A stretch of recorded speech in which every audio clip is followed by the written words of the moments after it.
DM Live TV, your #1 digital channel for business, entrepreneurship, and innovation. Ladies and gentlemen, to have this discussion that is provocative, that is changing, that is uplifting, I'm joined by a man who looks humble in nature, but is a stone in David's sling. When he gets to a situation, regardless of whether it's big or not, he comes to it regardless of the challenge, but believing on the abilities that God placed on the very inside of him. And that's none other than Mr. Mushabe Dickson. He is a CEO and a founder of Hostalite, an organization that I've had, an awesome privilege of, seeing some of the work that they do, as I was supervising some work that an organization that I was working previously for that needed their services.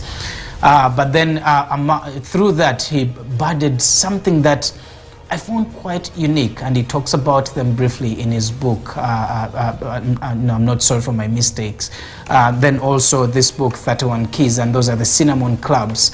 And then beyond that, he's a father, a husband, and a blessing to this generation and in this day and age. Ladies and gentlemen, if you can, let's welcome Mr. Mushabe Dickson. You're very welcome. Thank you. I don't know why you're smiling. Thank you so much.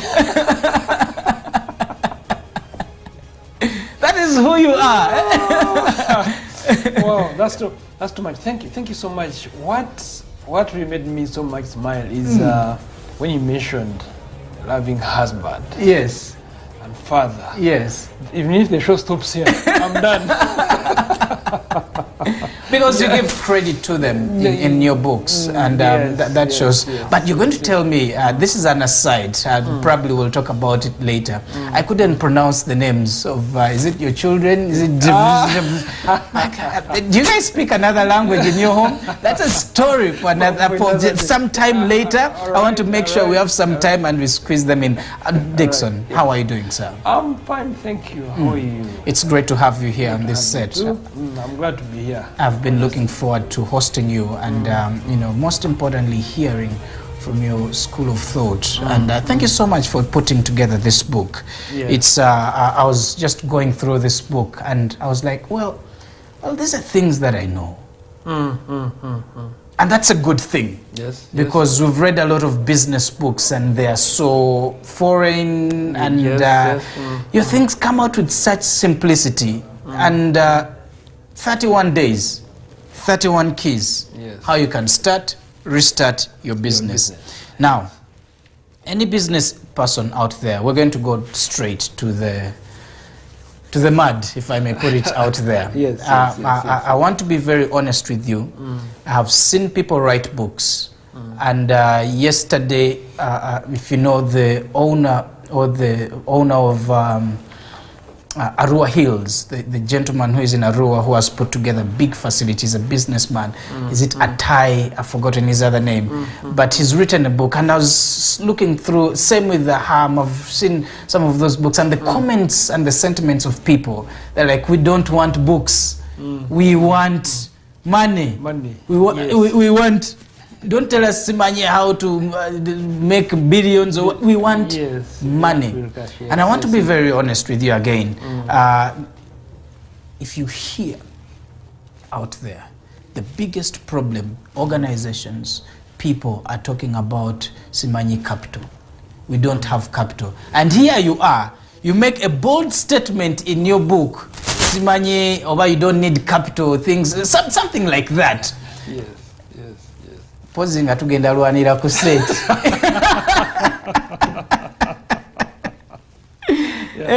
Yes. Tell me, okay, what are some of the common factors that, of course, capital being one of the most factor that is allegedly hindering this takeoff or the growth of many businesses in this nation. Please, what is your school of thought when you say capital is not the problem? Okay. Thank you so much for that wonderful preamble and introduction to the topic today. I love talking about the simple things that affect us. I don't want to come and say I started with a feather, and now I have a whole supermarket of whatever it is. Let me just give you my background a bit. Go ahead. Dickson Mushabe is my name. Started business over 18 years ago at university. When I received money for my faculty allowance, I was on government sponsorship. That's when I started a business in Wandegia. I was a very young student, very young. Do you remember how much was it? It was about, I think, 300,000 or 400. 300? Around, okay. yes, around that, yes. And when I got it, instead of buying, because then people would go and buy either a small fridge, they would go and shop nice things to fill their rooms. I did not. I decided to invest in a salon in Wandegia. So Wandegia is where my story begins. I was a young boy, driven by the need to do business and make money. Yes. So what happens is, I start business, it actually thrives. I had a salon, I expanded into a video library, I had disco for hire, I had CD Out of writing. the 300,000? Of course, I kept on this now. I'm taking business in process. 3 years. Yes. Okay. So I started with a salon, which I bought at half. Basically, I paid like a quarter. The person wanted money to go for JO, so I gave them what I had. I started like I paid them over time. Then it expired. It made money. I did a video library in Wandegia, made money. I did CD for hire, CD writing. I went into second clothes. So I made all that money during university, and life was so good. Okay, I can imagine. I wish I'd moved with the wallet. I had a wallet this big, and that's where I talk about this in this first book. Yes, I'm not sorry for my mistakes. I made simple mistakes. And that's why my books are so simple. I made simple mistakes, and I wish someone had told me that, Dickson, I wish you could, all the money you're eating, after when you go for lunch, just save 5,000. Only? Because I used to take my friends out for lunch, but they were eating on my capital. And even before that, I was entitled to free food. Like any other government. At university, yes, exactly. But I never stepped into the university hall mess. Just imagine and look at yourself. How many things do you have free, but you leave them and you choose to go and pay for almost similar things? You could have just finished university, you got in your first job, but you first got in your first job, but after university, the first thing which comes to your mind is, I need to go out. I need to go out. Your father has not chased you, but you're going out because you're looking for freedom. And freedom is just superficial. You want to go back home at midnight because at home they're going to ask you where you're coming from. You'll go home after. No, you'll have freedom to do whatever you want without anyone knocking at your door, because you'll have your own one room or whatever. Yes. But you're earning 1 million, you're spending 0.4. No one has just you. From your 1 million, yes, the money that you would have saved by staying in your father's home, yes, you are spending it, and no one has chased you. No one has said, go out. No, even if you said, let me spend three years under my father's curfew. I'll suffer for the 3 years if it's called suffering. But every month, the 400 are lay bricks. That's about close to 5 million. That's about 4.8, but close to 5 million. Close to 5 million. 3 years, about 15 million. About 15 million shillings.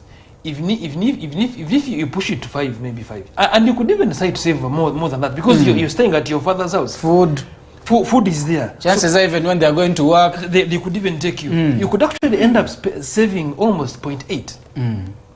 And in 3 years, even if you started paying with a piece of land, but by the time there's land somewhere far, not very far, but you could say that 15 million. You could decide to target and say, by the time I leave my father's house, I'll have a piece of land. Maybe when I leave, now I'll start building. So what I'm saying is, do not, as in, you cannot afford to choose to spend on where you would have saved. See, Dickson, I'm going to come back to that particular concept because I read something in this book, The 31 Keys to Restart or Start Your Business. Yes. And I was dumbfounded. I just felt like I have never seen, my eyes have never seen it this way. But you see, you talk about capital and it's how it's not money. Or at least a concept like that. You know? Yes. I'm looking at national endeavors to create solutions in this country, and one of them, it is capital oriented in terms of money that's being taken to African Development Bank, money that's being given to commercial banks so that Ugandans can access it. The most recent one is the parish development model that is being brought out to the community. So it seems to me that what you're saying is not what national experts think, because they are dishing out money in terms of capital, and yet some of them, most of them, the results have not been quite as they think. Quite tangible. Yes, that's true. So are you saying that there is a mismatch? Thank you so much. In this book, in my second book, 31 Keys to Restart Your Business, I talk about, actually my first chapter is you don't need money only to start a business. And I put that because you'll find that money actually accounts for almost less than 50%.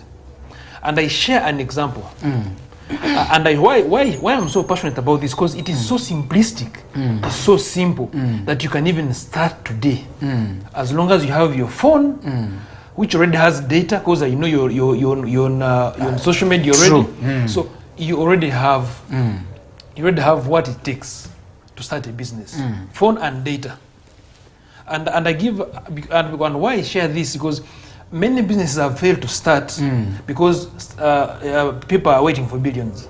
First, talk to me about the example of, you talk about a gentleman who at some point, but you see, people would love to dress the way you dress. Exactly. We had fellowship. We had fellowship at home, and we had university people had finished university. Some had gotten jobs, others were still home. Just young boys, young stylish boys. So we had the one-on-one afterwards. We said, ladies, go and meet my wife. Gentlemen, go and talk to the headmaster. Oh, by the way, I'm called the headmaster. Yes. I learned. Yes. So I just asked him very simple and plainly. So you, what did you do? Said, me, I'm just doing internship. You, what do you do? I don't have a job. I don't have capital, so I'm doing nothing. And I just told him, you can never say that you're doing nothing. With all the things around you, you can't say you wake up and do nothing. He was dressed very stylishly. Yes. And I told him, I like your blazer, I like your trouser. You look a well-kept and stylish guy. Where do you get those things from? That you're putting on. He says, man, I have a supplier downtown. I go there, I pick exclusive. So you tapped on something special. Exactly. So he was so passionate about it. He said, I know where to pick these things. Man, the other guy is just wonderful. He just gives me nice stuff. I told him, don't you think there are other people of your age or even older than you who would actually want to put on like you? Who would actually want to put on this or even better? He said, yes, of course. They even asked me, where do you buy the things from? Where do you get your watches? I told him, those are your first clients. And already, you said you didn't have capital. I said, no problem. So what you do, because you've already been going to that shop, you already have data on your phone and you already have your phone. Yes. So what you do, just go there tomorrow, ask him to take those pictures, put them on your WhatsApp status, and wait. I mean, you're into his business. Yes. He's just taking photos. All he's doing is just displaying exactly. So and I told him, you see the road between mini price a product increases almost about 20k each road you cross. True. From downtown rail, if it's 20k, you cross mini price, you go to 40k. By the time you reach Home Street, 50k. By the time you reach Grand Imperial Nakasero, those malls, it's 100k. Yes. Same product. Same product. So the guy went the following morning. He was loyal. Actually, there were two. He went the following morning. He took the pictures, put on his status. I was the first to buy. Wow. He made 50k on me. And remember, I even had to pay the delivery guy. So the guy literally did nothing. Yes. All he sold me was information. He went to the shop, took pictures, put them on his WhatsApp status, and here we were, and here I was buying. And it's not only me who bought. I think another guy also did the same, and I think in 1 month he made over 2 million. Wow. And he came to me to say, Dickson, I'm happy I've made money. I want to give some money. So now. You're making the same mistakes I made. The money you want to give me on is invest in your business. Don't give it to me. Invest back in your business. Don't make the same mistakes I made. So he was excited because he made money. But what I showed him is you already have the shop you're going to. They have stock. All you need is what? Information. And relaying it to the right people. And that's what he did. One did go very far, but another one is doing very, very well. I think he could be making about 2 million a month plus. Dickson, I'm going to ask that we go for a break. Okay. When we return, there are different factors that I want you to speak into. One, how at some point you'd have been a billionaire. Yes. But because you blew money, yes, that you and I are blowing right now, if you're to factor that money 5-10 years from now, you'd actually be a billionaire. If you want to know what exactly it is and how you're doing it, stick around. Because trust me, the conversation still continue on this set. And unfortunately, I learned something, during this break that hopefully we can be able to bring it in. So we're going to take a deep dive straight into the discussions that we were. I hope, wherever you are, you're being inspired. Beyond inspired, you're being moved and you're being provoked to begin doing certain things differently. Dickson, you start your book by valuing money that you wasted. And you're a young man, but you put it to a tune of over 1 billion Ugandan shillings. If I'm not mistaken, it was 1.2 billion Uganda shillings. Yes. Worth of land or property that you would have had. Now, if you had invested the money that you wasted some time back, you know what? The common language here today is every Ugandan is saying the money that we have does not have value. You give them a 20k, useless.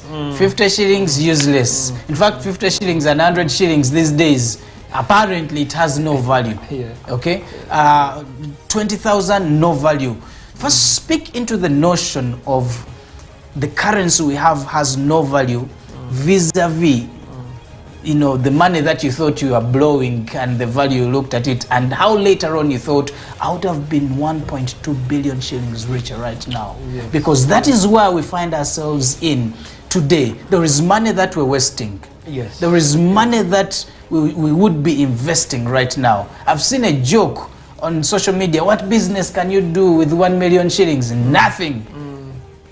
Again, no value. Is it true that our money has no value?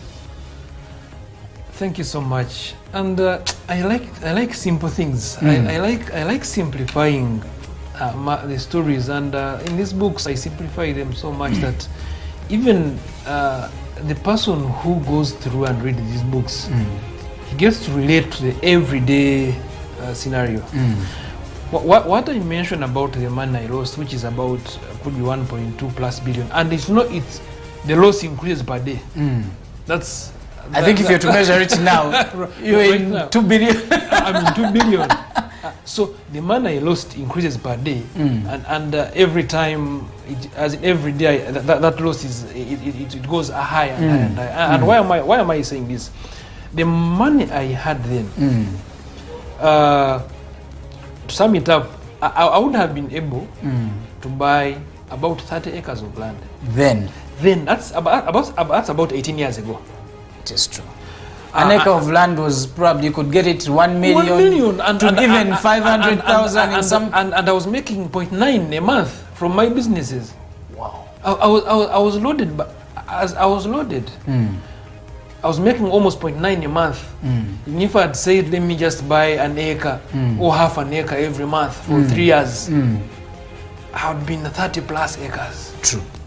Now, the move from Kampala to maybe as you know we were after Gayaza, then that's about 30 kilometers or 40 kilometers from Kampala.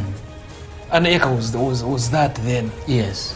Right now, someone who has 30 acres of land in Gayaza, are they still there?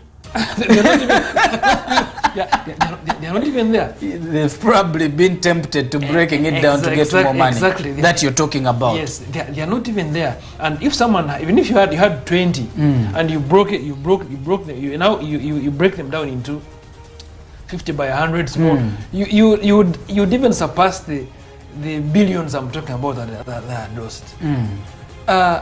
So when you look at money today, the small notes you despise, the 1,000. I'd like you to know that 1,000 without 100 shillings is not 1,000. True.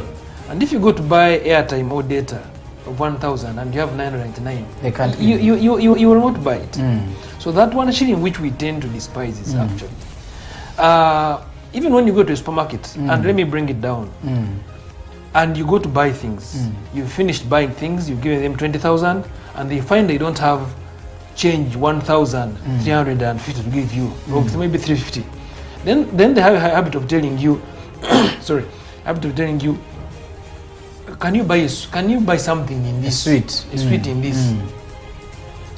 You see, that's so dangerous, because your intention was not to buy a sweet. Yes. So if you spend, why wouldn't they say that we don't have the money, go with it. We don't have the change. Just go with 1K. Just go with 1K. Just go with 1K. They will not do it. They will. There is a value that they are attaching to that 300 shillings that they cannot give you. But when they are telling you, instead buy what? A sweet. Buy a sweet. So how many sweets are you going to buy? Or imagine a supermarket which has people, maybe 100 people every day, or maybe 2,000 people every day who come in, and everyone who comes in leaves 500 shillings for a sweet. You said 200 people. Okay, let me say an average supermarket, maybe these. Let's say these big ones. 1,000. That's 1,000 times 200. That's 200,000. Exactly. Someone's salary. Someone's salary a whole month for free, and all of you are living it as a supermarket. But bring it down to you as a person. That is your money. And you're not even going to spend it. You're not in your budget to spend. So let them look for the change. And they give you your what? Your money. I'll give you your money. But then it is also important what you use it for when you get it. Because if it is also for spending, that's another story. Yes. Speaking to now the value we attach to, and I know you've briefly talked about it. There are people who wake up, you know, guys. Dickson, when I'm with her now. Yes. And even you're like, just the way that guy has asked you, yes, it is not like he's going to pay it back. Yes. He's just saying, oh, you know. So even you're like, guy, you give him a 5K, and then that guy goes to about 5 people. Do you have 5? And he has made 25,000 shillings without moving a muscle. Yes. All he has to do is use the words very well. Yes. You see, there is. I read something yesterday that it seems Uganda has 2 economies. At night, where people spend money. You wonder. At night, they're in the middle income status that the president was talking about. Yes. And then during the day, we are the third world broke country that everyone knows. Yeah. Is it coupled with the example that we're using during the break of, if you earn 800,000 shillings a month, if you break that by the hours in the month, that's about 1,111 shillings. But how many people value that 1,000 shillings? That is the money that people are saying that it has no value.